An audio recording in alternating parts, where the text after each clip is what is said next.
Saan na naman kaya magpupunta si Lolo Arturo? Tuwing mahal na araw, palagi na lang siyang umaalis tuwing gabi. Nagising ang 23 anyos na si Sandro nang lumabas ang kanyang lolo na si Arturo sa kanilang bahay ng gabing yun. Biyernes Santo at buong buhay ni Sandro, nakasama niya si Arturo, ay napapansin niya na pagsapit ng mahal na araw, tuwing gabi ay umaalis ito. Noong una, iniisip niya na baka nagsisimba ito, pero nang lumaon ay nagkaroon na siya ng pagtataka. Minsan ay tinanong ni Sandro ang lolo niya tungkol sa dahilan ng paglabas nito sa gabi kapag mahal na araw. At ang sagot nito sa kanya ay wag na daw niyang alamin pa. Sa naging sagot na yon ng Lolo Arturo niya ay nagsimula na siyang magduda. Kaya sa gabing yon, nagdesisyon si Sandro na sundan si Lolo Arturo upang malaman ang kasagutan sa tanong na matagal nang gumugulo sa kanyang isipan. Tahimik na lumabas si Sandro sa kanilang bahay. Sinundan niya si Lolo Arturo. Makalipas ang ilang sandali ay nagtaka si Sandro dahil dinala siya sa pagsunod niya kay Lolo Arturo sa paanan ng isang kilalang bulkan, hindi lamang sa lugar nila, kundi sa buong bansa. Teka, ano kayang ginagawa ni Lolo rito? O sabi ko na nga hindi siya sa simbahan nagpupunta eh. Nagtago muna si Sandro sa isang malaking bato. Pinanood niya ang gagawin doon ng lolo niya. Umupo sa lupa si Arturo habang nakaharap sa bulkan. Tila nagdadasal ito ng mga sandaling yon. Maya-maya pa ay humalik na ito sa lupa. Kasunod nun ay isang kidlat ang gumuhit sa kalangitan na ikinagulat ni Sandro. Kitang-kita niya na tumama ang kidlat sa isang parte sa paanan ng bulkan. Dali-daling tumakbo dun si Lolo Arturo at tila merong hinahanap. Patuloy lamang si Sandro sa panonood sa kanyang lolo. Nakatuon ang mga kamay niya sa bato. Sa hindi inaasahang pangyayari, naging mabigat ang pagtuon ni Sandro sa bato, kaya gumulong yun at napasubsob siya sa lupa. Sandro! Anong ginagawa mo rito? Nagulat si Arturo nang makita siyang nakadapa sa lupa. Lumapit ito at tinulungan siyang tumayo. Ang akala ko ba'y natutulog ka na? Bakit nandito ka? Yan din po ang itatanong ko sa inyo, Lo. Akala ko po'y tulog na po kayo eh. Saka, ano pong ginagawa niyo rito sa paanan ng bulkan? Siguro, Lo, may katatagpuin po kayong chika babes, no? May ipinalit na po ba kayo kay Lola? Lo kayo umamin na kayo. Nagbiro si Sandro dahil alam niyang galit ang kanyang lolo sa kanya. Umasa siya na mawawala ang galit nito sa pagbibiro niya na yon. Tigil-tigilan mo ko sa kalokohan mo, Sandro, ha? Hindi ka talaga marunong makinig sa akin. Paano kung may nakasalubong kang awok sa daan? Hindi po ako takot sa awok, Lo. Saka wala naman po kayong sinabi na bawal kitang sundan, ha? Nagtataka lang kasi ako kung bakit tuwing mahal na araw po umaalis kayo gabi-gabi. Ano po ba kasing ginagawa niyo rito, Lo? Pero sinabi ko na sa'yo na huwag mo nang alamin. Pero sige, total nandito ka na rin lang. Wala na akong pagpipilian kundi ang sabihin sa'yo ang totoo. Pero huwag tayo dito mag-usap. Doon tayo sa bahay. Simula nang maglakad ang maglolo pa uwi sa kanila, may kasiyahang naramdaman si Sandro noong mga oras na yon. Dahil sa wakas, makalipas ang ilang taon, ay malalaman na rin niya ang dahilan kung bakit nagpupunta ang lolo niya sa paanan ng bulkan. Bata pa lamang si Sandro nang mamatay ang kanyang ina. Ang tatay naman niya ay iniwanan sila bago pa siya maipanganak. Sumama yun sa ibang babae. Habang ang nanay naman niya ay namatay dahil sa isang aksidente. Na-hit and run ito ng isang bus at nangyari yun sa mismong harapan ni Sandro. Siya ay nasa 8 taon pa lamang nang mangyari ang malagim na aksidente na yon. Simula nang maulila siya, ay ang kanyang lolo Arturo at lola Mariana ang nag-alaga at nagpalaki sa kanya.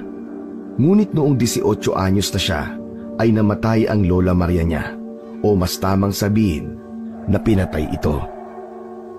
Nagsimbang gabi noon ang lola ni Sandro dahil 4:00 ng madaling araw ang simula ng simba ay palaging maagang nagigising ang lola niya. 2:00 ay umaalis na ito ng bahay upang hindi ito maubusan ng upuan sa loob ng simbahan. Nagulat na lang sina Sandro at lolo niya na duguang bumalik ang lola niya sa bahay nila. Puno ito ng sugat at bago ito malagutan ng hininga ay sinabi nito na inatake ito ng isang awok habang naglalakad ito papuntang simbahan. Dahil biglang naalala ni Sandro ang kanyang Lola Maria, ay hindi niya naiwasan ang magtanong sa kanyang lolo Arturo. Lolo, tanong lang po, totoo po ba talaga ang mga awok? Oo naman, apo. Hindi ba't ilang taon lang nanggugulo ang mga yun dito sa lugar natin? Nakakita na po ba kayo ng awok, Lo? Maraming beses na, apo. Sila ang uri ng aswang na nag-aanyong malalaking baboy ramo. Kumakain sila ng laman ng tao. Naalala ko lang po kasi bigla si Lola. Hindi na nagsalita si Arturo nang mabanggit ni Sandro ang kanyang lola. Alam ni Sandro na hanggang maaari ay ayaw nang mapag-usapan ni Arturo ang kanyang lola dahil magpahanggang sa ngayon ay may sakit pa rin itong nararamdaman dahil sa kamatayan nito. Pagdating nila sa kanilang bahay ay ipinagpatuloy nila ang kanilang pag-uusap. Hindi ba't gusto mo malaman kung bakit ako nagpupunta sa may paanan ng bulkan? Opo, Lo. Naisip ko kasi na tumatanda na ako. Baka mamatay na lang ako nang hindi ko nahahanap ang matagal ko nang hinahanap sa paanan ng bulkan. Ano ba naman yan, Lo?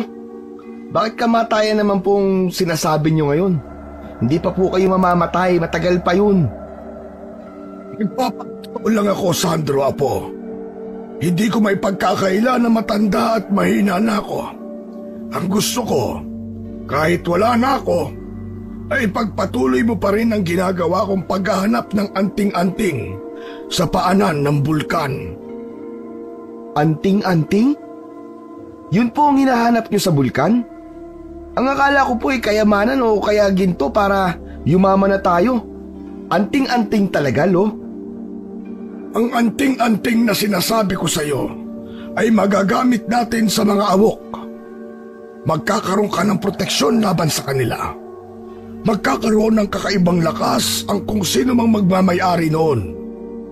Hinahanap ko ang anting-anting na yon upang maipaghiganti ko ang nangyari sa Lola Maria mo. Hindi na iwasan ni Sandro na maluha sa sinabi ng kanyang lolo Arturo.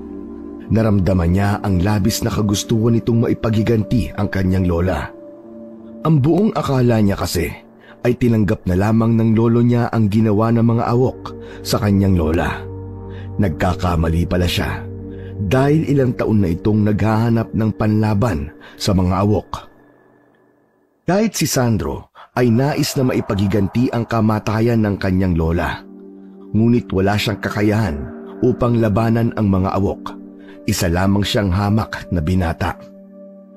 Ipangako mo sa akin, Sandro, sa oras na mawala ako at hindi ko pa rin nakikita ang anting-anting sa paanan ng bulkan, ay ikaw ang maghahanap nun. Ikaw ang gagawa ng paghihiganti para sa lola mo.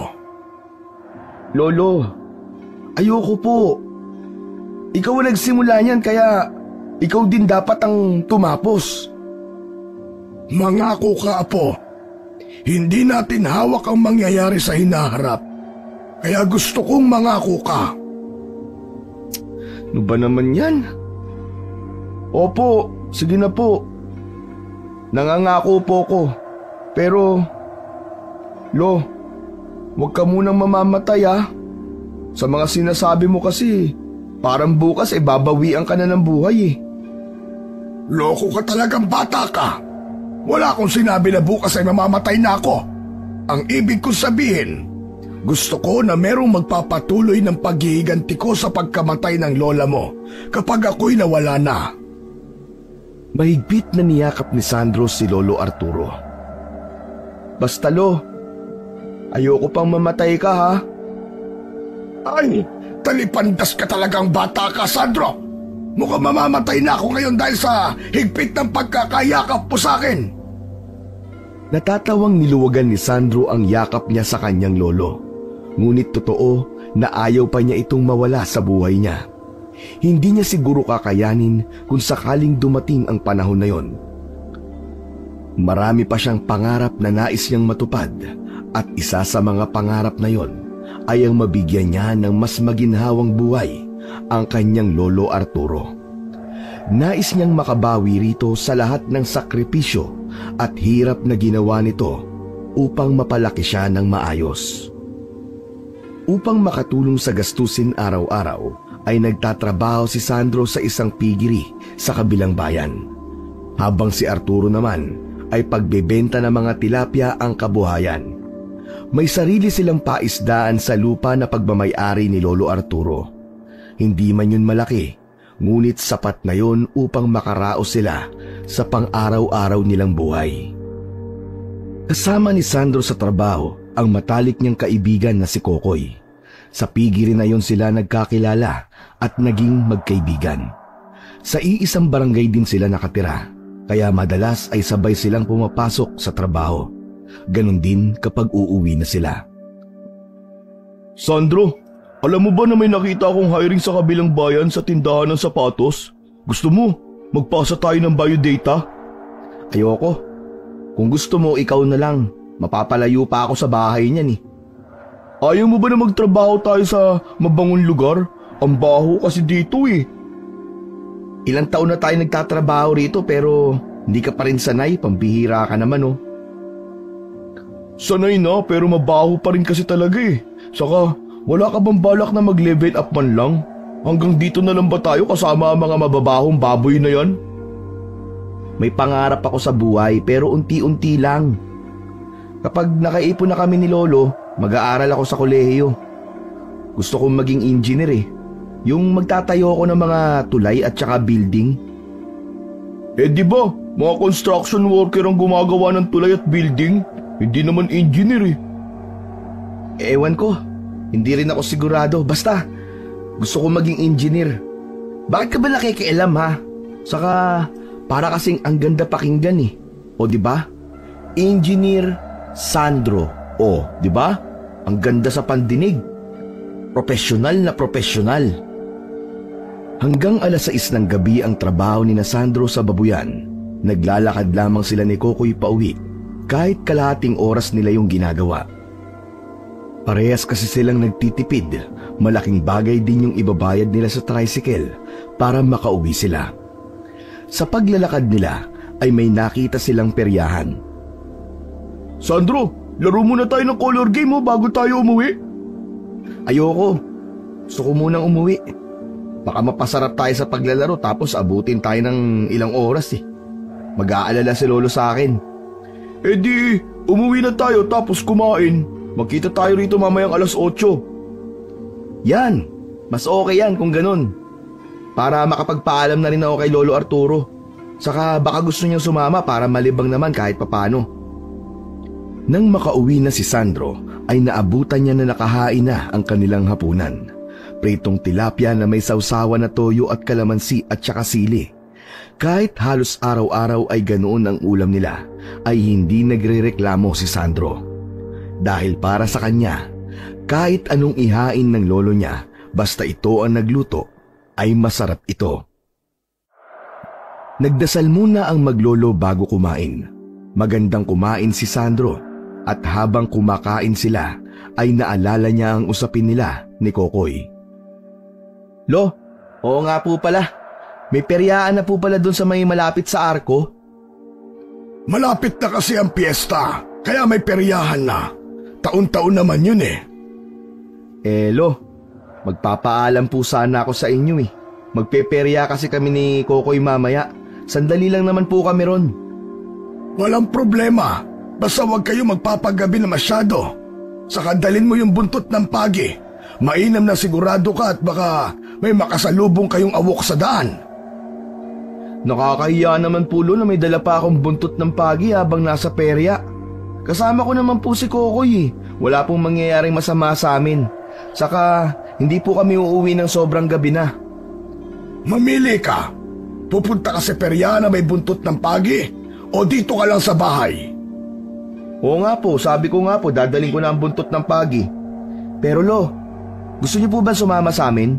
Para naman makapaglibang po kayo kahit papano. Sige na Lo, sama na po kayo. Hindi ako pwedeng sumama, Apo. Huling gabi ng mahal na araw. Kaya ito ang huling pagkakataon ko ngayong taon para hanapin yung anting-anting sa may paanan ng bulkan. Talaga po bang mahal na araw lang yun mahahanap? Oo, Apo.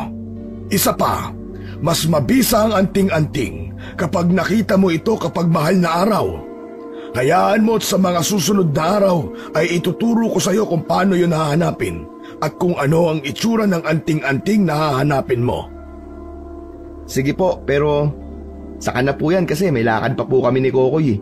Basta po, mag-iingat po kayo sa pagpunta nyo sa may paanan ng bulkan ha. Masayang nagkita sina Sandro at Kokoy sa peryahan. Wala na siyang nagawa kundi dalhin ang buntot ng pagi. Pinagtawanan tuloy siya ni Kokoy dahil mukha raw siyang nangahunting ng aswang.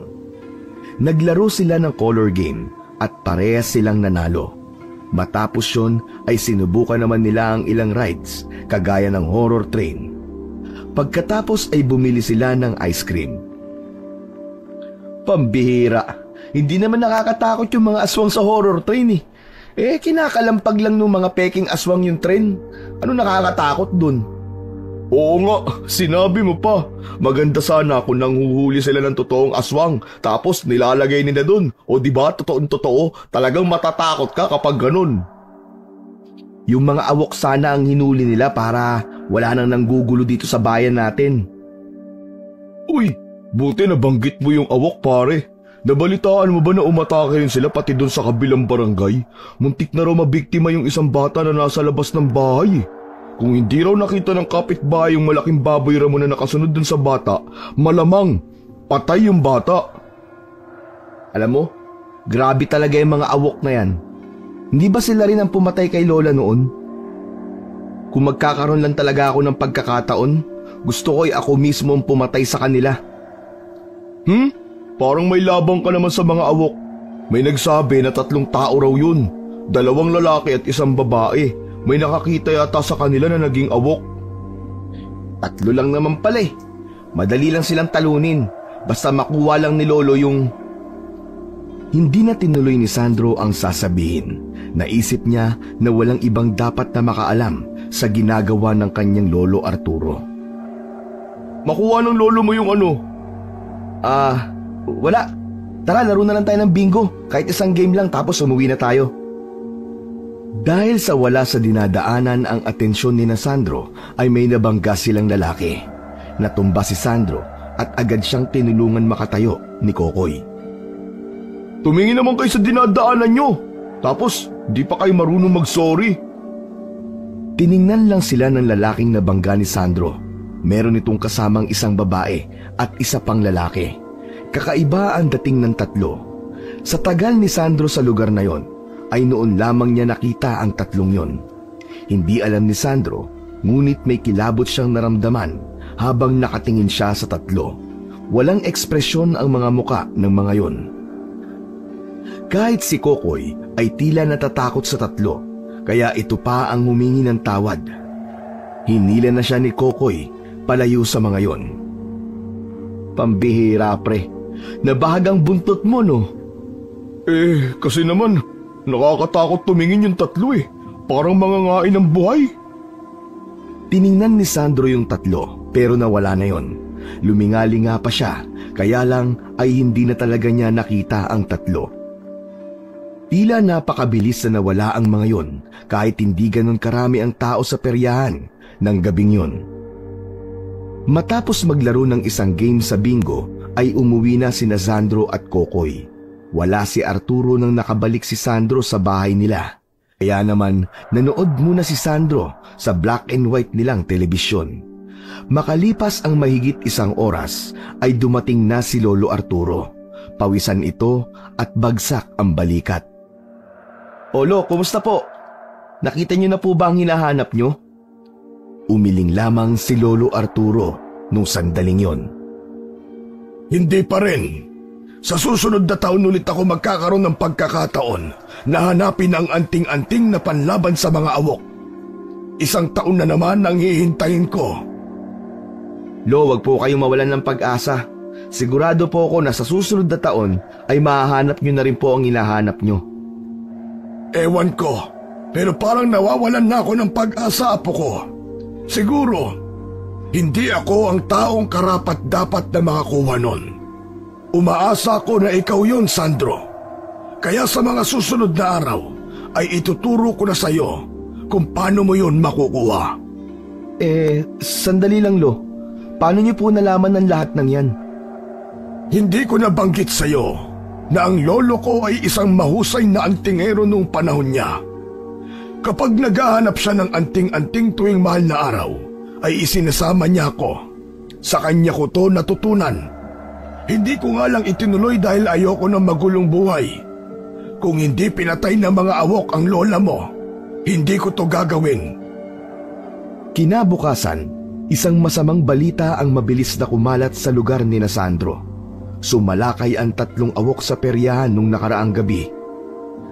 Kinilibutan si Sandro nang malaman niya na noong umalis sila roon ni Kokoy ay saka nangyari ang pagsalakay. Kung sakali pala na nagtagal pa sila, ay baka naabutan nila ang mga awok. Ngunit tila pinag-adya na rin ng pagkakataon na hindi sila nakasama sa mga nasaktan na mga awok sa peryahan. Ayon sa narinig na kwento ni Sandro, ay maraming nasaktan ngunit wala namang napatay ang mga awok. May isang malalang nasugatan at nadala pa sa ospital. Yung ibang nagkwento na nandoon ay nasabi na meron daw nakitang 3 tao na kahina-hinala, 1 babae at 2 lalaki. Nagtungo raw ang 3 sa madilim na bakanting lote at doon daw lumabas ang 3 awok, kaya sigurado ang mga tao na ang 3 yun ang awok. Narinig mo siguro ang pag-atake ng mga awok sa peryahan kagabi, Sandro. Mabuti at nakaalis kagad kayo ni Kokoy doon. Kaya nga po, Lo eh. Pero grabe na talaga ang mga awok na yan. Parang kating-kati sila na pumatay ng tao. Biruin niyo po, kahit maraming tao sa peryahan, ay sumalakay pa rin sila. Ibang klase sila, mga demonyo talaga. Marahil ay nais nilang pamunuan ng bayan natin kaya ganon. Tinatakot nila ang mga tao. Nais nila na mapasailalim tayo sa kapangyarihan nila. Kaya nararapat lamang na magkaroon tayo ng mabisang panlaban sa mga demonyong yon. Naisip pa lang ni Sandro na maghahari ang mga awok sa lugar nila, ay labis na siyang kinilabutan. Kung mangyayari man yon, sigurado siya na marami sa mga kalugar nila ang mamamatay at maaari na isa sila roon ng kanyang lolo Arturo. Doon niya mas naramdaman na kailangan makuha na ng lolo niya ang anting-anting na matagal na nitong hinahanap, dahil para sa kanya ay yun ang natatangi nilang pag-asa upang malabanan ang mga awok. Simula ng araw na yon ay tinuruan na si Sandro ni Arturo kung paano niya mahanap ang anting-anting na panlaban sa mga awok.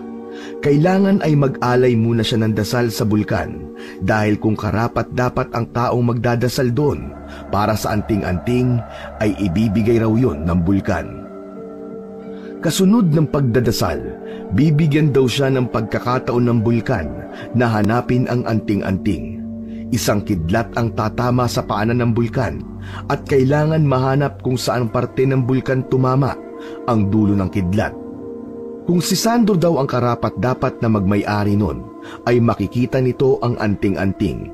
At kung sakali na mapasakamay na niya ang anting-anting, dapat daw ay dadasalan niya ito tuwing 6:00 ng gabi upang hindi mawala ang bisa. Lolo, ano po bang itsura ng anting-anting na yon? Para kapag sa akin po ibinigay, alam kong tama ang kukuhain ko. Sa totoo lang, Apo, hindi ko rin alam. Ano? Paano po natin malalaman na yun ang anting-anting? Pagkakatiwalaan mo ang nararamdaman mo, Apo. Kapag nakita mo na ang anting-anting, ay mararamdaman mong yun na yun. Mahirap pagpaliwanag, ngunit ang karapat-dapat lamang ang makakaramdam nun. Hanggang sa trabaho ni Sandro ay iniisip niya pa rin ang mga sinabi ng kanyang lolo. Naiisip niya na parang astig kung siya ang makakakuha ng anting-anting sa paanan ng bulkan.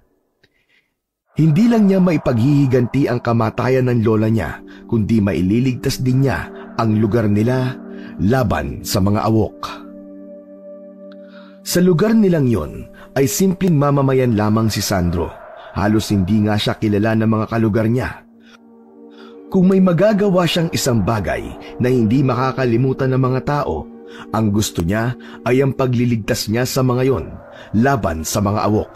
Sigurado siya na kahit patay na siya ay mababanggit pa rin ang pangalan niya. Sa madaling salita, magiging isang bayani siya. Hoy Sandro! Kanina palinis ang mga baboy. Baka naman pati balahibo ng mga yan matanggal na. Pambihira ka naman oh. Kanina pa nakatutok sa mga baboy yung hose. Bumalik ang kamalayan ni Sandro nang tapikin siya ni Kokoy sa balikat. Doon niya napagtanto na kanina pa pala bukas ang hose ng tubig na ginagamit nila sa pagpapaligo sa mga baboy. Ikaw talaga pare oh. Parang ang lalim ng iniisip mo ah. Bakit? Binasted ka ba ni Clara kaya ganyan ang itsura mo? Para kang inupuan ng 10 baboy sa mukha eh. Hindi ako binasted ni Clara. Hindi nga ako nakakakit ng ligaw sa kanya kasi kinausap ako ng nanay nun eh. Ang sabi, ayaw niya na isang kagaya ko mapapangasawa ng anak niya. Oh, sige nga, paano ko makakapanligaw nun, Aber? Grabe namang advance mag-isip ang nanay ni Clara. Asawa agad. Hindi ba pwedeng shota muna?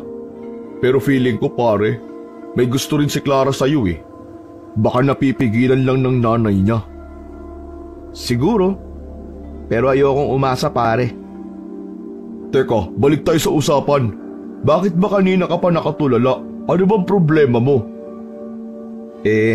Naisip ko lang kasi yung sinabi ni Lolo sa akin. Oh, ano ba sinabi ni Lolo Arturo sa'yo? Baka kapag sinabi ko sa'yo hindi ka maniwala. O baka pagtawanan mo pa ako. Kilala kita, Kokoy. Bakit? Joke ba yung sasabihin mo at matatawa ko? Sige na, dali. Gusto kong tumawa ngayon. Hindi. Sige, sasabihin ko sa'yo pero huwag kang tatawa. Kung ayaw mo namang maniwala, okay lang. Ang dami mo pang intro eh. Game na, sige na, sabihin mo na. Nagsimula ng ikwento ni Sandro kay Kokoy ang tungkol sa anting-anting na hinahanap ng Lolo Arturo niya sa may paanan ng bulkan. Maging ang pagturo nito sa kanya kung paano mahanap ang naturang anting-anting ay sinabi rin ni Sandro. Matamang nakikinig si Kokoy sa kanya at nakangapa ito kaya halatang naging interesado ito sa kwento niya. Wow! Kung ikaw ang makakakuha ng anting-anting, ikaw ang magiging superhero ng bayan natin. Ano kayang itsura nun, no? Siguro, parang puting bato tapos lulunukin mo tapos mag-iiba ka ng anyo, magiging two-piece na bikini ang suot mo. Kita mo na ang kalokohan mo. Hindi ka naniniwala, no? Puro ka kalokohan eh. Seryoso ako sa mga sinasabi ko sa'yo, ano ka ba? Bakit? Seryoso rin naman ako ah. Saka naniniwala ako sa anting-anting na yan. Dahil ang lolo ko, merong anting-anting. Pero iba naman, pang-akit na mga babae. Pagkamatay ng lola ko, nagkaroon pa siya ng girlfriend na 30 years old. At teka, ano kaya kung magpunta tayo sa paanan ng bulkan mamaya tapos hanapin natin yun? Hindi pwede. Ang sabi kasi ng lolo ko, tuwing mahal na araw lang daw dapat hanapin ang anting-anting na yun upang mas maging mabisa. Grabe naman, ang arte-arte naman ng anting-anting na yun. Mahal na araw pa talaga nagpapahanap. Wala tayong magagawa kung yun lang talaga ang araw na magpapakita siya eh. Kaya sa susunod na mahal na araw, sisimulan ko nang hanapin na matagal nang hinahanap ng lolo ko. Sige, support ako sa'yo dyan, Sandro. Basta kapag naging superhero ka na, ako sidekick mo ha. Natawa na lang si Sandro sa sinabing yun ng kaibigan niyang si Kokoy. Ang akala kasi nito ay kaya siyang gawing superhero ng anting-anting na yon, kagaya ng nababasa nito sa comics at napapanood nito sa telebisyon. Nagkaroon na ng takot ang mga tao na magpunta sa peryahan matapos ang insidente na nanggulo roon ang mga awok.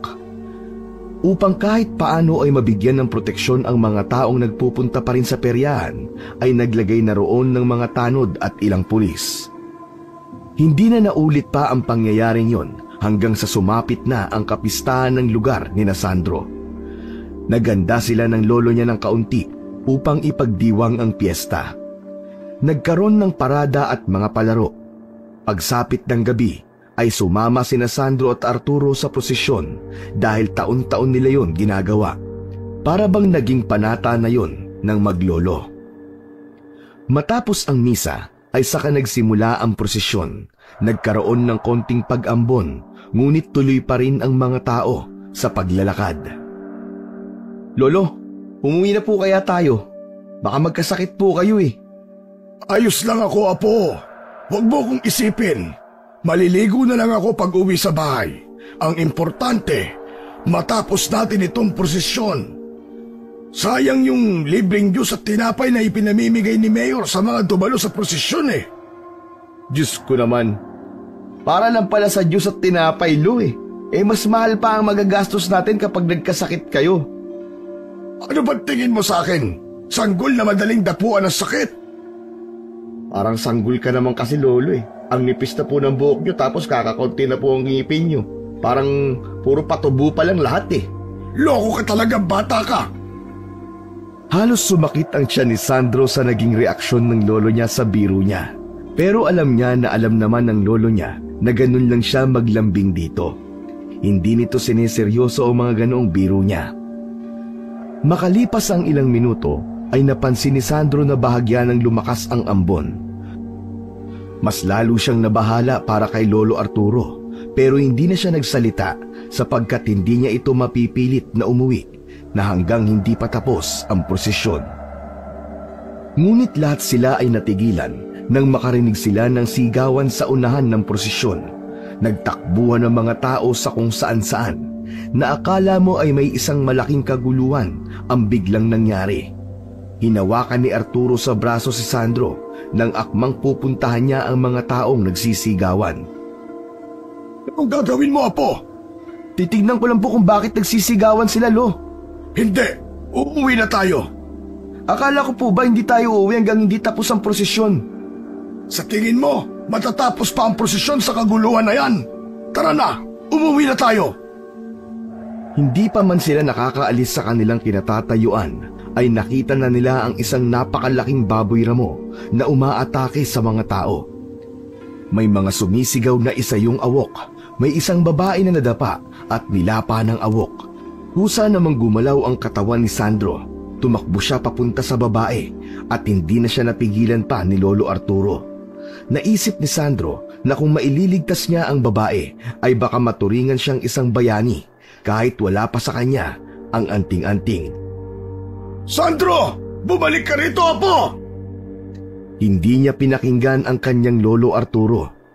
Nang malapitan na ni Sandro ang awok, ay sinakyan niya ito sa likod at hinila ang dalawang tenga upang mailayo ang bibig nito sa babae. Nagkaroon ng pagkakataon na makawala ang babae at tumakbo ito ng mabilis. Nagwala ang awok hanggang sa mahulog si Sandro. Napaupo sa lupa si Sandro at nang hilakbot siya dahil nakatingin ang awok sa kanya.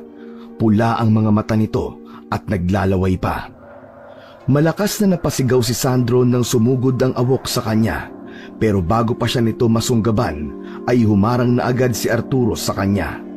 Sa lakas ng pagkabangga ng awok kay Arturo ay tumilapon ito at malakas na humampas ang ulo sa isang malaking bato. Akmang susugod muli ang awok nang umalingaw-ngaw ang isang putok ng baril. Nakita ni Sandro na tinamaan ng bala ng baril sa katawan ng awok kaya tumakbo na ito palayo. May mga pulis na dumating at hinabol ng mga yon ang awok. Ang unang naisip ni Sandro ay ang kanyang Lolo Arturo. Nakita niya itong nakadapa at hindi na gumagalaw. Pagapang na nilapitan ni Sandro si Lolo Arturo, iniharap niya ang mukha nito sa kanya. Kinabahan siya sa laki ng sugat nito sa ulo. Maraming dugo ang lumalabas doon. Lolo! Lolo, gumising ka! Lolo! Lolo naman gumising ka!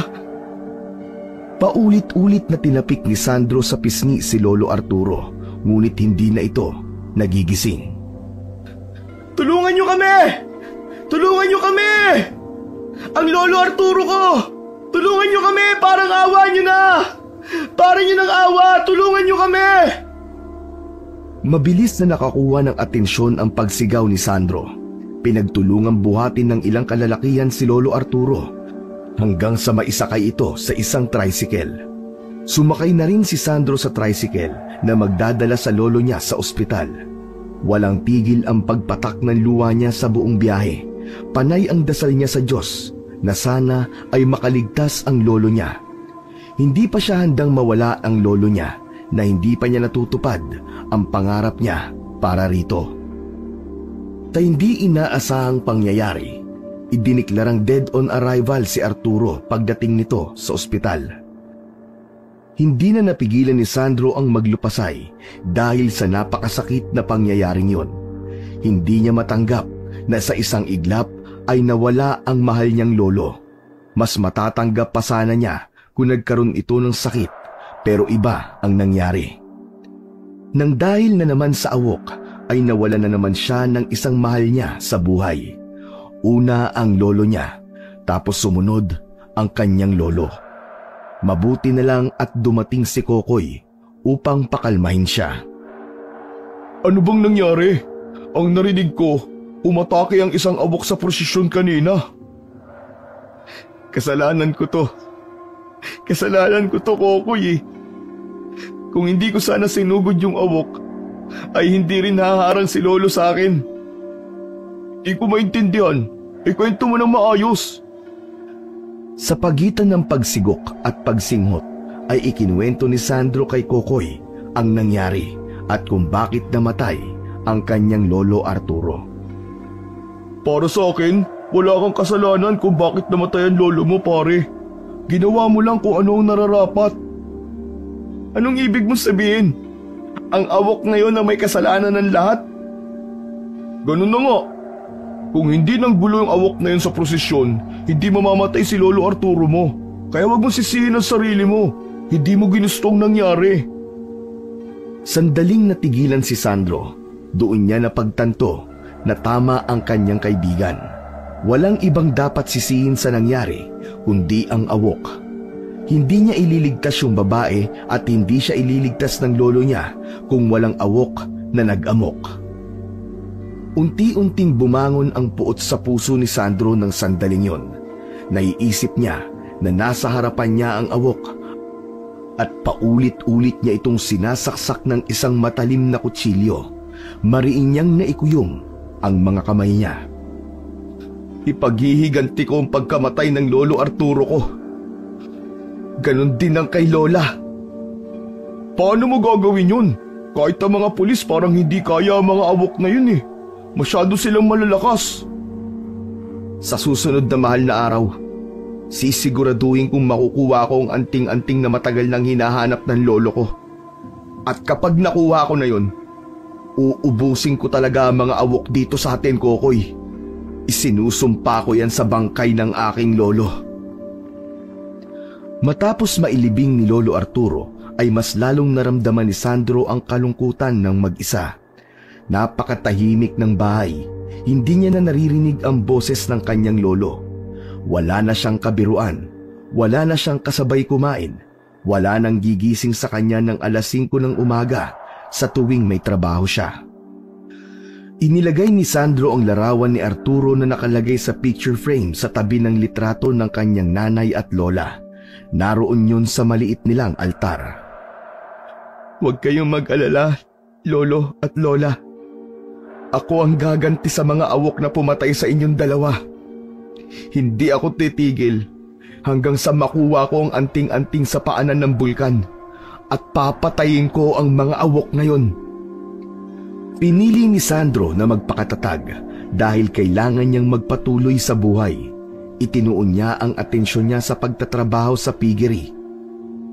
Malaking tulong din na nakakausap niya si Kokoy dahil kahit papano ay nakakalimot siya sa kalungkutan. Alam niya na sadya siyang inaaliw ni Kokoy dahil alam nito ang pinagdadaanan niya. Kumuha siya ng isang tao na magtatrabaho sa palaisdaan na naiwanan ng kanyang lolo Arturo. Kumilos na rin si Sandro upang makuha na niya ang anting-anting. Tuwing Biyernes ng gabi ay nagtutungo siya sa paanan ng bulkan. Nagdadasal siya ron. Hinihiling niya sa bulkan na sana sa pagdating ng mahal na araw ay ibigay na nito sa kanya ang naturang anting-anting. Gusto ko pong ipaghiganti ang kamatayan ng aking lolo at lola sa mga awok. Gusto kong maramdaman nila ang sakit na nararamdaman ko ngayon. Ipinapangako ko po, nagagamitin ko lang sa kabutihan ng anting-anting sa oras na ipagkaloob niyo yun sa akin. Kaya nakikiusap po ako sa inyo. Ibigay niyo sa akin ang matagal nang hinahanap ng lolo ko. Dasal ni Sandro habang nakatingin sa tuktok ng bulkan. Sa tuwing nagtutungo si Sandro sa paanan ng bulkan, ay palagi niyang daladala ang buntot ng pagi. Hindi niya nakakalimutan ang sinabi noon ng kanyang lolo Arturo na mas mabisa yung panlaban sa mga aswang kumpara sa asin. Nang nasa kalsada na si Sandro, pabalik ng bahay niya, ay hindi niya inasahan na makakasalubong niya si Clara, ang babaeng matagal na niyang nililigawan. May dala itong bilao, nagtitinda kasi ito ng isda. Ikaw pala yan, Sandro? Kumusta ka na? Condolence nga pala ha. Pasensya ka na kung hindi ako nakapunta kahit isang gabi sa burol ng lolo mo. Okay lang. Bakit gabing-gabi na nagbebenta ka pa? Pinauubos kasi ni nanay yung paninda naming isda sa kabilang barangay kaysa sa masira. Hindi ka dapat naglalakad na mag-isa ng ganitong oras. Baka mamaya makasalubong mo yung mga awok. Wala akong magagawa kapag si nanay nag-utos eh. Sa bagay, yung pag-iwas nga sa akin sinunod mo eh. Ano yun? May sinasabi ka? Wala. Ang sabi ko, mag-iingat ka sa pag-uwi mo. Nagpaalam na sila sa isa't isa. Habang naglalakad naman si Sandro, ay narinig niya ang malakas na pagsigaw ni Clara. Kinabahan siya dahil kakaiba ang sigaw ni Clara na yon. Alam niya na nasa panganib ito. Tumakbo siya papunta sa pinuntahang direksyon ni Clara at nakasalubong niya ito. Takot na takot ang babae at napayakap pa sa kanya. Sinabi ni Clara na may nakasalubong itong malaking baboy ramo na naglalaway pa at namumula ang mga mata. Base sa deskripsyon na binigay ni Clara, ay alam niya na isang awok ang nakita nito. Hindi na raw nakita ni Clara kung saan nagtungo ang awok. Sige, ihahatid na lang kita sa inyo para makasiguro tayo na safe kang makakauwi. Sa takot ni Clara, ay pumayag itong magpahatid kay Sandro hanggang sa makarating sila sa bahay nito. Sa kasamaang palad, nasa labas naman ang nanay ni Clara, kaya galit na galit ito na makita siya. Sinigawan pa siya nito na hindi siya marunong umintindi na pinapalayo na siya nito sa anak nitong dalaga. Agad naman na ipinagtanggol ni Clara si Sandro. Sinabi nito sa nanay niya na inihatid lamang siya ni Sandro dahil may isang awok na muntik nang umatake sa kanya. Hindi yun pinaniwalaan ng nanay ni Clara.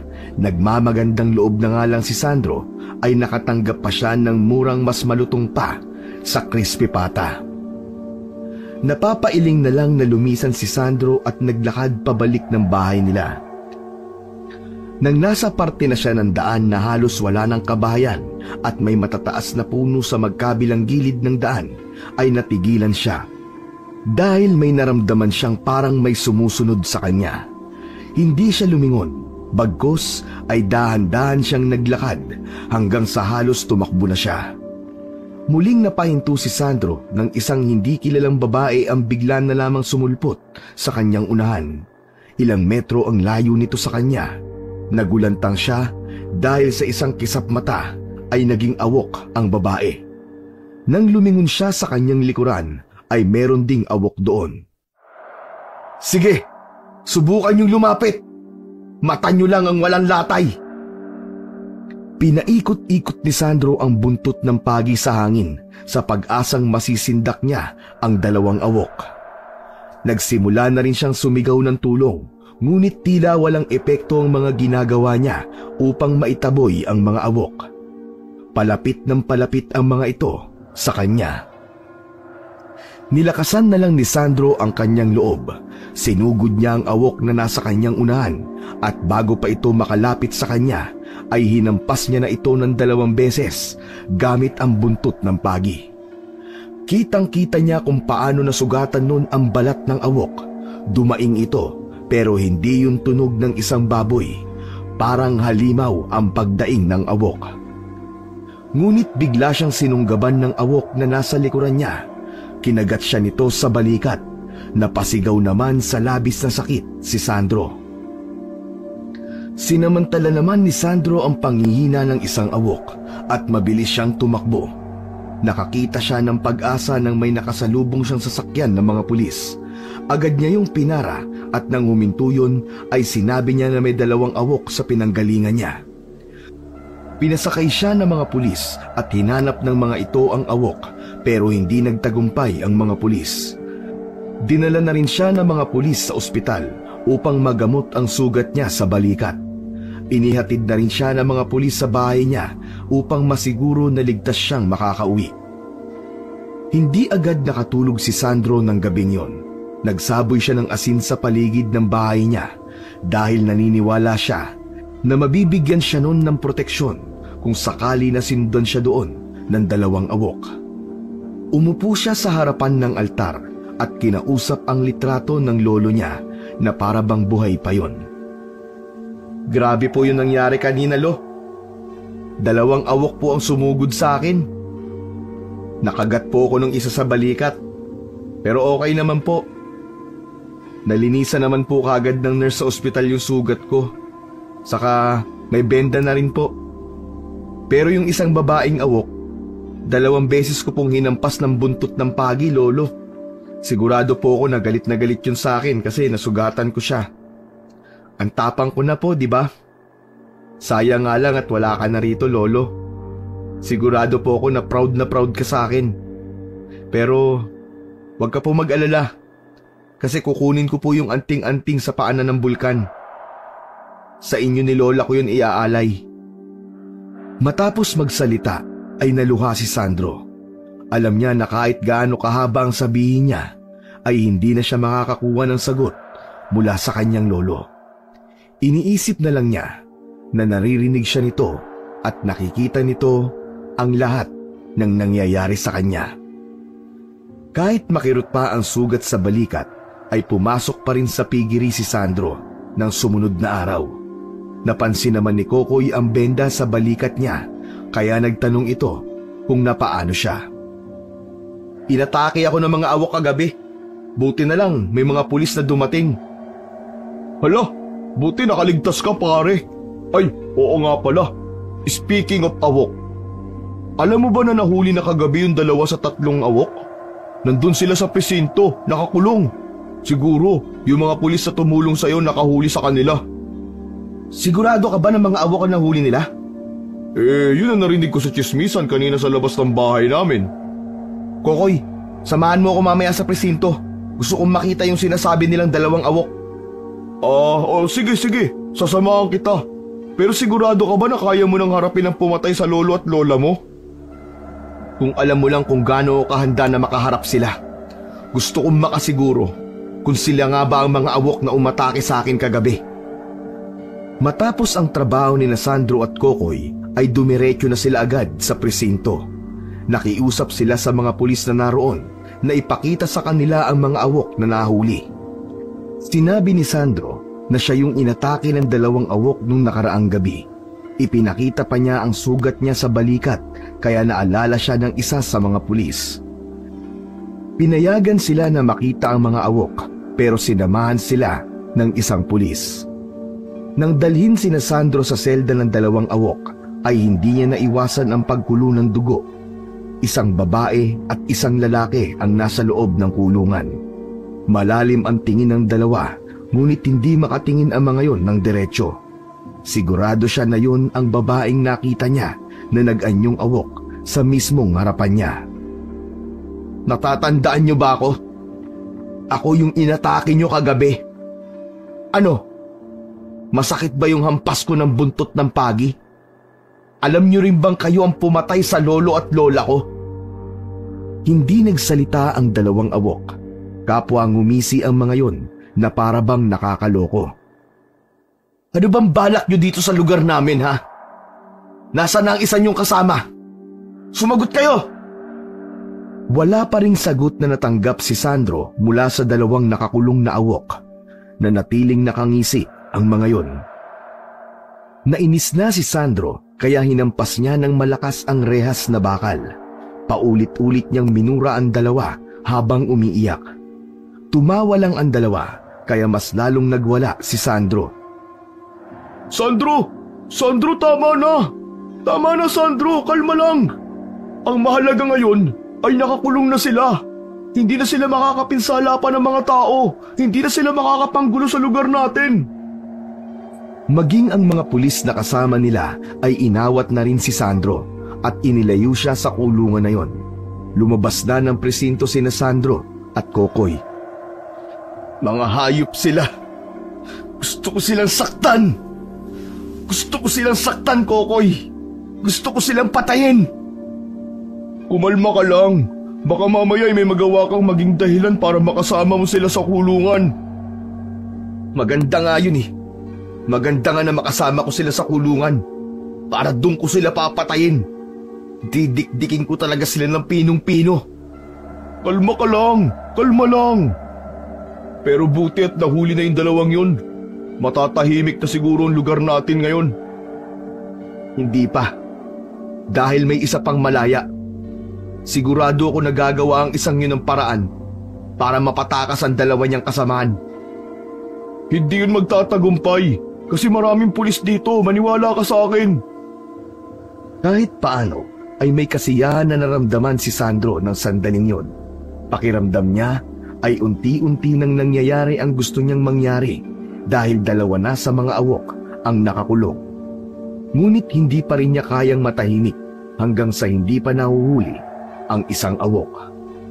Hindi pa rin siya titigil na makuha ang anting-anting sa paanan ng bulkan habang malaya pa rin ang isang awok na banta sa kaligtasan ng mga tao sa kanilang lugar. Halos araw-araw ay nagtutungo sa presinto si Sandro pagkatapos ng trabaho niya. Gusto niyang makasiguro na nandoon pa rin sa kulungan ang dalawang awok. Maging ang pagdarasal sa paanan ng bundok tuwing gabi ng Biyernes ay ginagawa pa rin niya. Ang huling balita niya sa mga pulis ay patuloy pa rin hinahanap ng mga ito ang isa pang awok na malaya. Hindi raw nagsasalita ang dalawang nakakulong kapag tinatanong ng mga pulis, kaya walang makuwang impormasyon ang mga ito sa kinaroroonan o pinagtataguan ng isa pang awok. Ngunit isang gabi, nang magpunta si Sandro sa presinto, ay isang masamang balita ang sinabi ng mga pulis sa kanya. Ayon sa mga ito, ay nakatakas ang dalawang awok. May isa raw sa pulis na pumasok sa presinto noong nakaraang gabi. Hindi raw nagginala ang mga pulis dahil pulis yung lalaki na pumasok. Bigla raw nitong kinuha ang susi sa selda at pinakawalan ang mga awok. Dahil isang pulis lang ang naroon nang mangyari ang insidente, ay hindi nito napigilan ang pagtakas ng dalawa. Sa tingin daw ng mga pulis, ay nag-anyong pulis yung isang awok upang magawa nito ang pagpapatakas sa mga kasamahan nito. Mabilis naman na kumalat ang balitang yun sa lugar nila, kaya muling nabuhay ang takot ng mga tao sa lugar ni Sandro. Sinasabi ko na nga ba, Kokoy, makakatakas ang dalawang yun. Ha? Sa pagkakatanda ko, wala ka namang sinabing ganyan dati ah. Siyempre, sa isip ko lang yun. Ngayon, buo na naman ang puwersa nila. Mas lalo na silang lalakas. Siguro, dapat mo na talagang makuha yung anting-anting. Baka yun na nga magwawakas sa mga awok na yun. Yan talaga ang plano ko, Kokoy. Sisiguraduhin ko na sa susunod na mahal na araw ay makukuha ko na ang anting-anting sa paanan ng bulkan. Dahil nakatakas ang dalawang awok mula sa kulungan, ay nagkaroon na naman ng mga insidente ng pag-atake ng mga yun sa lugar ni Sandro. Marami ang hindi na lumalabas kapag gabing-gabi na Ang iba ay nagsasabit ng bawang sa pintuan at mga bintana dahil may ibang naniniwala na pangontra yon sa kahit na anong uri ng aswang. Ngunit para kay Sandro ay ayaw niyang mabuhay ang mga kalugar niya ng ganun habang buhay, kaya mas naging desidido siya na makuha na ang anting-anting. Hindi siya napagod na magdasal sa paanan ng bulkan tuwing Biyernes ng gabi. Isang madaling araw, nagising si Sandro dahil sa maalinsangan na pakiramdam. Sanay siyang nakabukas ang bintana kapag natutulog siya. Malamig kasi kapag ganoon at hindi niya na kailangan magbukas ng electric fan. Babalik na sana sa pagtulog si Sandro nang makarinig siya ng kaluskos sa labas ng kanyang bahay. Sinundan yon ng tunog ng isang baboy na parang naghahanap ng pagkain. Agad siyang kinabahan at unang pumasok sa isip niya ay merong awok sa labas ng bahay. Agad niyang kinuha ang buntot ng pagi na nakasabit sa bintana. Sumilip siya roon at may nakita siyang 3 tao na nakatayo sa labas ng bahay. Kumulo ang dugo niya sapagkat alam niya na yun ang mga awok. Anong ginagawa niyo rito, mga hayop kayo? Umalis kayo rito! Akala niyo ba'y natatakot ako sa inyo? Hahampasin ko kayo ng hawak ko. Nakikita niyo ba to? Iwinasiwas ni Sandro ang buntot ng pagi. Tinawanan naman siya ng 3. Alam naming hinahanap mo sa paanan ng bundok ang panlaban sa amin. Sa tingin mo ba ay magtatagumpay ka na makuha yon? Teka, paano niyo nalaman yun? Daig niyo pa ang mga tsismosa dito sa amin, ha? Lahat ng mga galaw ng tao rito, alam namin. Kung ako ikaw, susuko na lang ako. Pasensya ka na, kasi hindi ako ikaw. Kaya hindi ako susuko. Kapag ibinigay na sa akin ng bulkan ng anting-anting, magtago na kayong 3. Masyadong mataas ang tingin mo sa iyong sarili. Hindi ko nararamdaman na ipagkakaloob sa iyo ng bulkan ng panlaban sa amin. Hindi ikaw ang karapat-dapat. Nakakalokong tumawa ang lalaki na sa tingin ni Sandro ay siyang lider. Tinandaan niya ang muka ng 3 upang hindi mabura sa isip niya ang pagmumuka ng mga yon. Unti-unting nilamon ng dilim ang 3 awok hanggang sa tuluyan ng nawala ang mga yon sa paningin niya. Agad naman na isinarado ni Sandro ang bintana. Nawala ang antok niya dahil hindi niya inaasahan nakakausapin siya ng mga awok. Alam niya rin na pinapahina ng mga ito ang loob niya, pero hindi nagtagumpay ang mga yon. Mas lalo pa siyang nagkaroon ng tapang na makuha ang anting-anting sa paanan ng bulkan. Kinabukasan, sa trabaho ay kinausap ni Kokoy si Sandro. Ayon kay Kokoy, ay may ilan silang mga kalugar na umalis na sa kanila dahil sa takot sa mga awok. Nung nakaraang gabi kasi, ay inatake ng mga awok ang alagang manok ng kapitbahay ni Kokoy. Maraming manok ang napatay. Ang sabi kasi sa akin ng nanay ko, aalis na rin kami sa bahay namin. Doon na daw muna kami sa bahay ng kapatid kong panganay sa Maynila. Saka na raw kami babalik kapag nahuli na ang mga awok. Kung ganun pala malalayo ka na. Pero naiintindihan ko ang nanay mo. Iniisip niya ang kaligtasan yung lahat. Oo pare, ganun na nga. Pero kung ako masusunod, ayokong umalis sa atin . Ikaw ba? Wala ka bang balak na umalis dito sa atin? Alam mo na ang sagot ko dyan, Kokoy. Para kasing nakakatakot na mag-isa ka lang sa bahay mo. Hindi ako natatakot. Alam mo bang pinuntahan ako ng 3 awok sa bahay para sabihin na hindi ibibigay sa akin ng bulkan yung anting-anting? Ano? Paano nila nalaman na kinukuha mo yun? Sino kayang tsismosa nagsabi sa kanila? Ang sabi ng leader ng mga awok, alam daw nila ang galaw nating lahat. Kaya ibig sabihin, nagmamasid sila palagi sa atin. Nandyan sila sa paligid natin nang wala tayong kaalam-alam. Makalipas ang 1 linggo, ay malungkot na nagpaalam na si Kokoy kay Sandro. Ayon dito, ay naging buo na ang desisyon ng pamilya nito na umalis na sa lugar nila. Sa makalawa na raw ang alis ng mga ito. Nalungkot naman si Sandro pero hindi niya napinigilan si Kokoy. Nang dumating ang araw ng pag-alis nila Kokoy sa lugar nila, ay inasahan ni Sandro na wala na ang kaibigan niya sa pagpasok niya sa piggery. Pero laking gulat at pagtataka niya dahil nandoon pa rin si Kokoy. "Oh, akala ko ba ngayon ang alis nyo? Hindi ba kayo natuloy?" Natuloy, pero sinananay lang. Nagpaiwan ako. "Bakit? Paano?"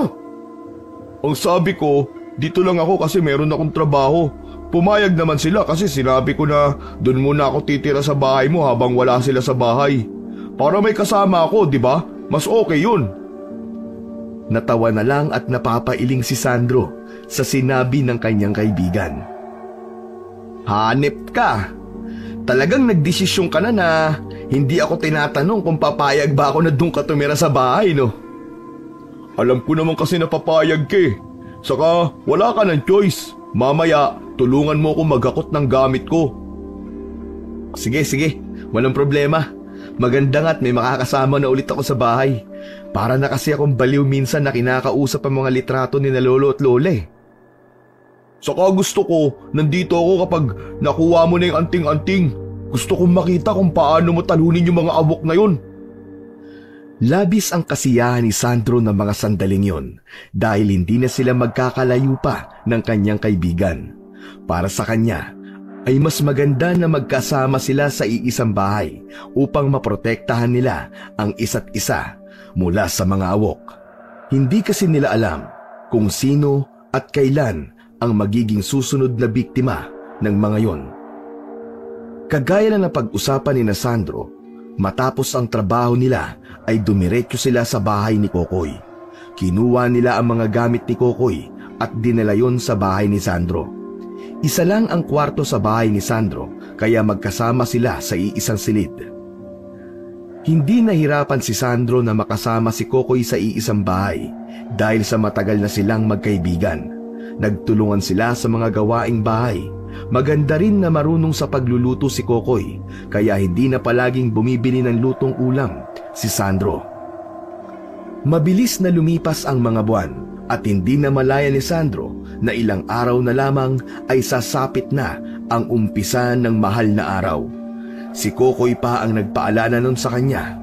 Halo-halo ang nararamdaman ni Sandro, ngunit mas lamang ang kaba at takot.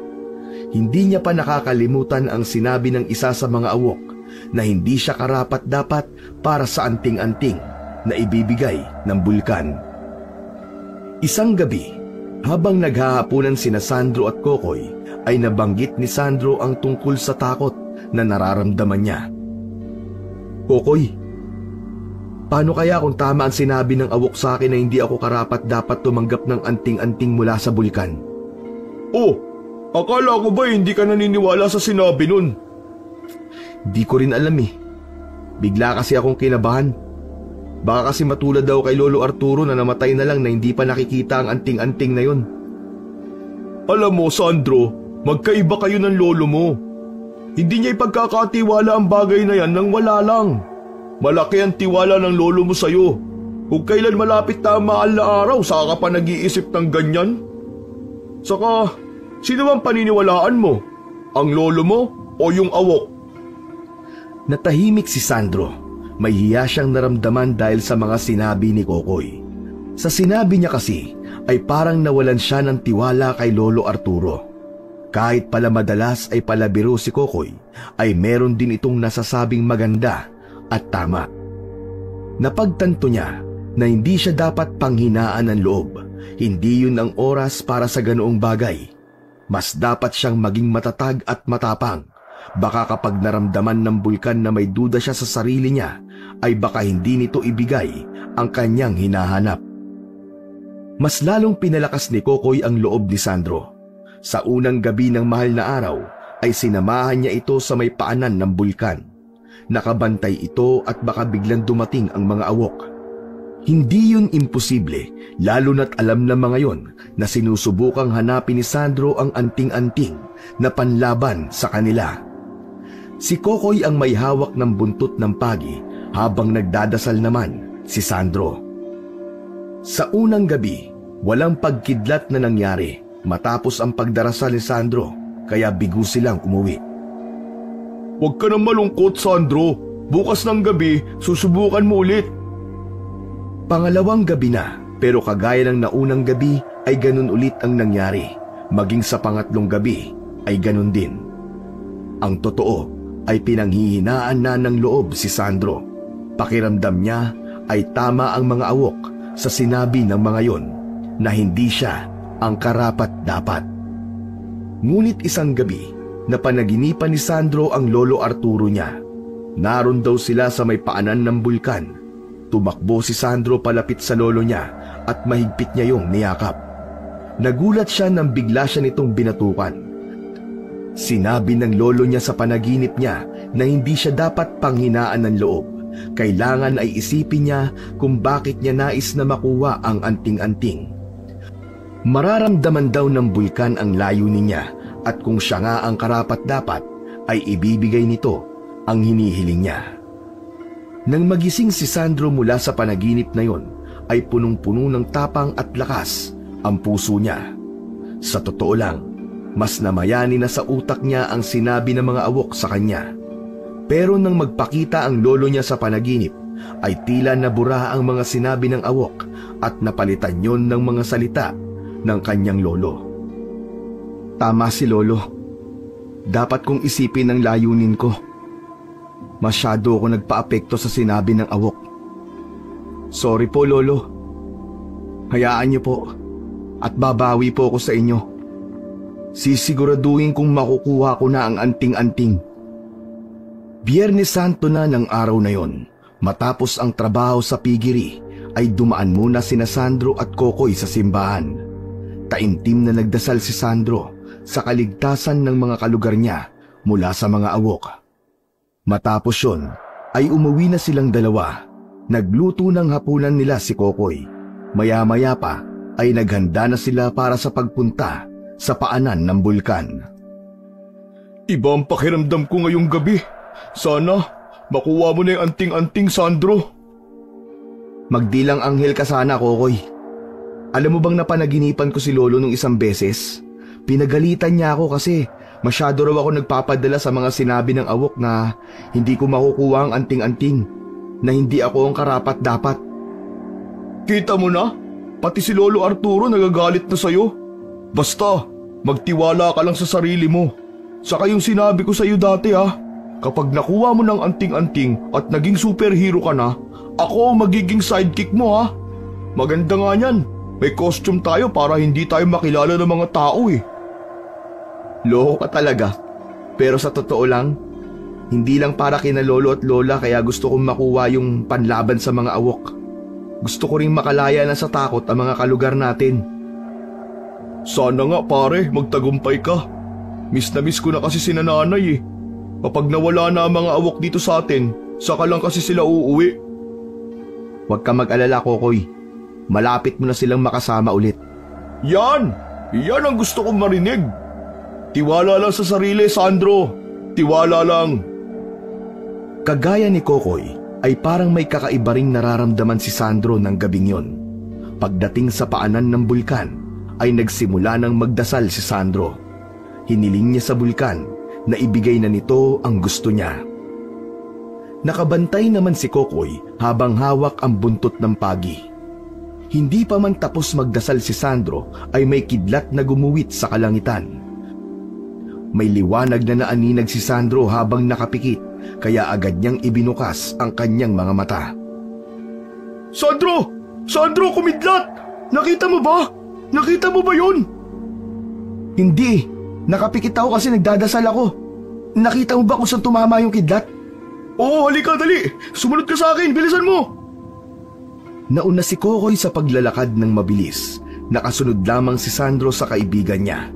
Hindi niya maitago ang kasiyahan sa puso niya ng mga oras na yon. Pakiramdam niya ay abot kamay na niya ang anting-anting.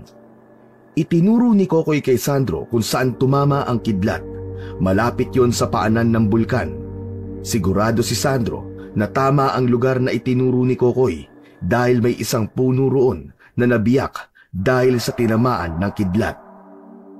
Mabilis na lumapit si Sandro malapit sa puno at nagsimula na siyang maghanap. Lumuhod siya at walang tigil siyang kumakapa sa lupa. Bawat nahahawakan niya ay inaakala niyang anting-anting at tinitingnan niya ng mabuti. Ngunit lahat ng nakukuha niya ay pangkaraniwang bato lamang. Wala rin siyang nararamdaman na kakaiba sa mga batong nakukuha niya. Sandro! Sandro! Ano yun? Huwag mo muna akong istorbohin dito. Kita mo naghahanap ako ng anting-anting eh. Sandro! Sandro! May awok! Sa sinabing yon ni Kokoy ay napahinto siya sa paghahanap sa anting-anting. Nang tiningnan niya si Kokoy ay may isang awok sa harapan nito. Sa tansya niya ay 3 di pa lamang ang layo ng awok mula kay Kokoy. Lalapit sana si Sandro kay Kokoy, ngunit pinigilan siya nito. Ako nang bahala rito, Sandro! Ituloy po lang ang paghahanap mo! Sigurado ka ba? Oo, sigurado ako. Hindi to sasantuin ng buntot ng pagi na hawak ko. Malakas na inihampas ni Kokoy sa hangin ang buntot ng pagi. Sige, subukan mo lumapit. Hahambalusin kita nito. Di ako natatakot sa'yo, baka akala mo. Nang sandaling yon, ay bumalik na si Sandro sa paghahanap ng anting-anting. Naghahabol na siya ng oras. Walang tigil ang utak niya sa pagdadasal na sana ay makita niya na yon dahil kailangan na kailangan nila yon ni Kokoy ng mga sandaling yon. Dahil hindi sila sigurado na kaya ba silang protektahan ng buntot ng pagi na meron sila. Maya-maya pa ay narinig ni Sandro na nagsalita ang awok. Nang tingnan niya ito ay nag-anyong tao na ito. Naging babae yon. Malakas itong tumawa at sinabi nito na nagpapakapagod lamang siya sa wala. Ayon dito, hindi ibibigay ng bulkan ang anting-anting sa kagaya niyang mahina.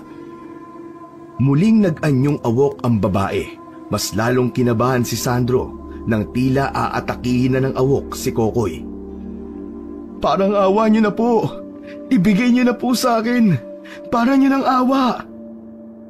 Natigilan si Sandro nang may nakapa siya malapit sa ugat ng puno na isang matigas na bagay. Kinapa niya yon ng mabuti. May pagkahugis at sulok yon. Bumilis ang tibok ng puso ni Sandro nang mahawakan niya ang bagay na yon at hindi niya alam pero parang may kung anong enerhiya na inilalabas ang hawak niya at dumaloy yon sa buo niyang katawan. Masayang tumayo si Sandro habang hawak-hawak ng mariin ang anting-anting. Kaloy! Kaloy! Nahanap ko na sa wakas! Matapang niyang tiningnan ang awok. Sige, hayop ka! Ngayon mo ako harapin. Tingnan natin kung uubray ang bangis mo sa akin. Napahinto ang awok sa paglapit kay Kokoy. Mabilis itong umalis hanggang sa maglaho na yon sa kadiliman. Napatalon naman sa labis na saya si Kokoy. Pare! Pare! Sigurado ka bang yan ang anting-anting na panlaban sa mga awok? Oo naman. Nakita mong biglang tumakbo yung awok dahil sa takot? Sabi ko na sa'yo eh, ikaw talaga makakakuha niyan. Nakaka-proud ka talaga, Sandro. Ikaw ang karapat-dapat.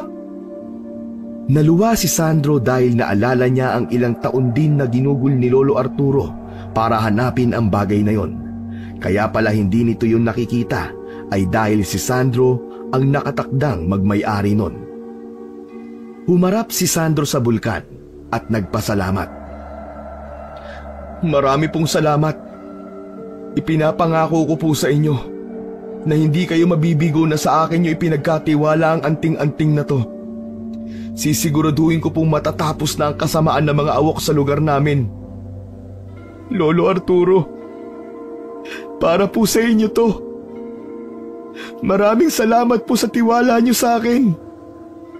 Hanggang sa makauwi na sina Sandro at Kokoy ay hindi pa rin makapaniwala si Sandro na hawak na niya ang anting-anting na natagpuan sa paanan ng bulkan. Doon na nila nakita ng mabuti ang itsura ng anting-anting. Kulay abo yun na ang hugis ay tatsulok. Halos kasing laki lamang yun ng 5 pisong barya. May mga nakaukit doon na hindi malaman ni Sandro kung mga letra ba o simbolo. Upang palaging suot ni Sandro ang anting-anting, ay nilagyan niya yon ng tali at ginawa niyang kwintas. Nang isuot niya na yon sa kanyang leeg, ay naramdaman niya ang kakaibang enerhiya na meron sa loob ng katawan niya. Wow! Sana all! Ang astig mo, Sandro! Pwede ka ng antingero! Ang tawag sa'yo ang manunugis ng mga awok. Manunugis agad? Wala pa nga akong napapatay o nahuhuli man lang na awok Ano ka ba? Siyempre, sa mga susunod na araw o gabi ay meron na. Nasa iyo na ang anting-anting na yan Tama ka. Pero maraming salamat, Kokoy Napakalaki ng naitulong mo sa akin para makuha to. Salamat sa palaging pagsama sa akin at pagpapalakas ng loob ko. Sus! Wala yun! Tsaka teka lang, huwag ka na nga magdrama. Nagkakaiyakan pa tayo nito Walang pagsidlan ang saya ni Sandro ng gabing yun. Alam niya na medyo malayo pa siya para matupad ang pangako niya sa lolo niya at sa pangarap niyang makawala ang bayan nila mula sa takot sa mga awok. Pero alam niya sa sarili niya na ilang malalaking hakbang na ang nagawa niya nang makuha niya ang anting-anting na ipinagkaloob sa kanya ng bulkan. Nang sumunod na gabi, habang mahimbing na natutulog si Sandro, ay ginising siya ni Kokoy. Ayon dito, mukhang nagsisimula ng umatake ang mga awok dahil sa sigawan ng mga tao sa labas. Inasahan na yun ni Sandro dahil alam na ng mga awok na nakuha na niya ang anting-anting. Marahil ay naisubukan ng mga yun kung kaya ba niyang gamitin ng tama ang anting-anting na ibinigay sa kanya ng bulkan. Lumabas si Sandro ng bahay na suot sa leeg ang anting-anting. Sa kaliwa niyang kamay ay naroon ang itak at sa kanan naman ang buntot ng pagi. May kakaiba siyang lakas na nararamdaman at alam niya na yun ay dahil sa suot niyang anting-anting. Nagtatakbuhan ang mga tao. Nakita niya ang dalawang awok na inaatake ang mga tao. Akmang lalapit siya sa mga yon, ngunit biglang sumulpot ang isang lalaki. Hindi niya maaaring makalimutan ang mukha ng lalaking yon dahil yun ang awok na minaliit siya. Oh, di ba ang sabi mo, hindi ibibigay sa akin ng bulkan ng anting-anting? Kinain mo siguro ang sinabi mo, no? Sa tingin mo ba ay matatalo mo ko porkit meron ka na yan? Mahina ka pa rin. Mabilis na nag-anyong awok ang lalaki. Ang mga mata nito ay nanlilisik at ang pangil ay kasing talim ng mga itak. Walang pag-aalinlangan na sumugod si Sandro. Inihampas niya ang buntot ng pagi sa awok. Tumama ito sa balikat ng halimaw. At isang malakas na hiyaw ang umalingaw-ngaw sa kapaligiran. Sinamantala ni Sandro ang pagkakataon na yon. Mabilis siyang sumugod habang bitbit ang itak. Sa bawat wasiwas ng itak ay nagliliyab ang puso niya sa galit. Nakatutok ang mga mata ni Sandro sa bawat galaw ng awok. Isang malakas na hampas ang ginawa niya at tumama ito sa tagiliran ng halimaw. Dahil sa sugat na natamo, nanlilisik ang mga mata ng awok at sinugod si Sandro gamit ang matatalim nitong mga pangil. Nakaiwas naman si Sandro at sa isang mabilis na galaw ay sumampa siya sa likod ng awok at hinampas nito ng itak sa batok. Subalit hindi pa rin sapat yun para pabagsakin ang halimaw. Nagpatuloy ang kanilang sagupaan. Nagpalitan sila ng pag-atake at pag-iwas. Bawat isa sa kanila ay determinado na magtagumpay. Sa isang pagkakataon, natamaan si Sandro sa tiyan ng sungay ng awok. Napasigaw siya ng dahil sa sakit, pero hindi siya nagpatinag. Ginamit ni Sandro ang natitirang lakas upang isaksak ang itak sa ulo ng awok. Tumagos ito sa baba na mula sa bunbunan at isang malakas na ungol ang pinakawalan ng awok bago tuluyang bumagsak ang halimaw sa lupa. Hingal na hingal si Sandro, ngunit sa kabila ng lahat, nagtagumpay siya. Tumayo siya sa harap ng bagsak na awok. Bitbit pa rin ang kanyang itak at buntot ng pagi. Ngayon mo sabihin na hindi ako ang karapat-dapat. Nang makita ng dalawang awok na patay na ang lider ng mga ito, ay takot na tumakas ang mga ito. Sinubukan pang habulin ni Sandro ang dalawa, ngunit mabilis na nawala ang mga yon. Nagbunyi ang mga tao sa pagkakapatay ni Sandro sa lider ng mga awok. Pumalakpak ang lahat at sa mga mukha ng mga ito ay tila hindi makapaniwala ang mga ito na si Sandro pala ang tatalo sa mga awok. Kaibigan ko yan! Kaibigan ko yan! Sidekick ako yan eh! Buong kasiyahan na itinaas ni Kokoy ang isang kamay ni Sandro na para bang isa siyang bayani. Lumapit pa ang nanay ni Clara kay Sandro at nagbigay ito ng papuri sa kanya. Ayon sa babae, ay maaari na nitong ligawan si Clara at hindi na ito magkakaroon pa ng pagtutol. Nay, pasensya na po kayo. Pero wala na po kasi sa isip ko ngayon ang ligawan pa ang inyong anak. Nakapokus na po ako sa pagbabantay sa bayan natin para sa pagbabalik ng mga nakatakas na awok. Ramdam ni Sandro ang labis na pagod, ngunit ang palakpakan at papuri ng mga tao ay nagbibigay sa kanya ng lakas. Walang kasing sarap ang nararamdaman niya ng mga sandaling yon. Dahil sa wakas, kahit papaano, ay naipaghiganti na niya ang kamatayan ng lolo at lola niya. At sigurado siya na magdadalawang isip nang bumalik pa sa lugar nila ang dalawang awok matapos niyang matalo ang lider ng mga yon. Isang taon ang mabilis na lumipas at sa loob ng isang taon ay nakamit na ng lugar ni Sandro ang katahimikan at kapayapaan na kanilang inaasam. Tila natakot na ang dalawang awok na magbalik doon. Hindi pa rin nakalimutan ng mga tao ang kabayanihan ni Sandro habang si Kokoy ay bumalik na sa bahay nito dahil bumalik na rin doon ang pamilya niya. Isang umaga, dinalaw ni Sandro sa sementeryo ang libingan ng lolo, lola at nanay niya. Magkakatabi lamang ang mga yon. Sayang po, at wala na po kayo sa tabi ko ngayon. Pero alam ko po na proud po kayo sa akin.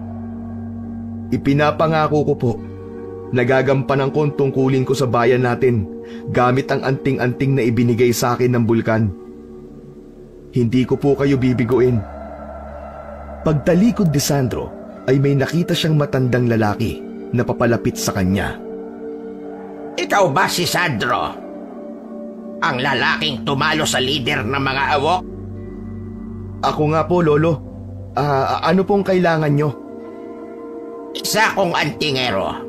Nakarating sa akin na ikaw ang nakahanap ng anting-anting na panlaban sa mga awok sa paan ng bulkan. Maaari ko bang makita ang anting-anting na yan na nakuha mo? Walang naramdaman na panganib si Sandro sa matandang lalaki, kaya buong tiwala na ipinakita niya rito ang anting-anting na nakasabit sa leeg niya. Ngunit ayon sa matandang lalaki, ay hindi yun ang anting-anting na panlaban sa mga awok. Sigurado raw ito sa bagay na yon dahil meron itong anting-anting na ginagamit nito sa pakikipaglaban sa mga awok. Lo, sigurado po ba kayo? Kung hindi po ito ang anting-anting na panlaban sa mga awok, ano po ito? Suot mong anting-anting ay para sa panggagamot. Pero natalo ko po ang lider ng mga awok habang suot ko to. Kung ganon, mahusay ka. Natalo mo ang awok gamit ang sarili mong lakas at kakayahan. Kung nais mo, tuturuan kita kung paano mo magagamit ng maayos ang anting-anting na yan. Sa tingin ko, nakuha mo yan dahil may ibang plano ang tadhana sa'yo, Sandro. Nanlamig ng gusto si Sandro ng mga sandaling yon. Hindi siya makapaniwala na habang nakikipaglaban pala siya sa lider ng mga awok, ay maling anting-anting ang suot niya.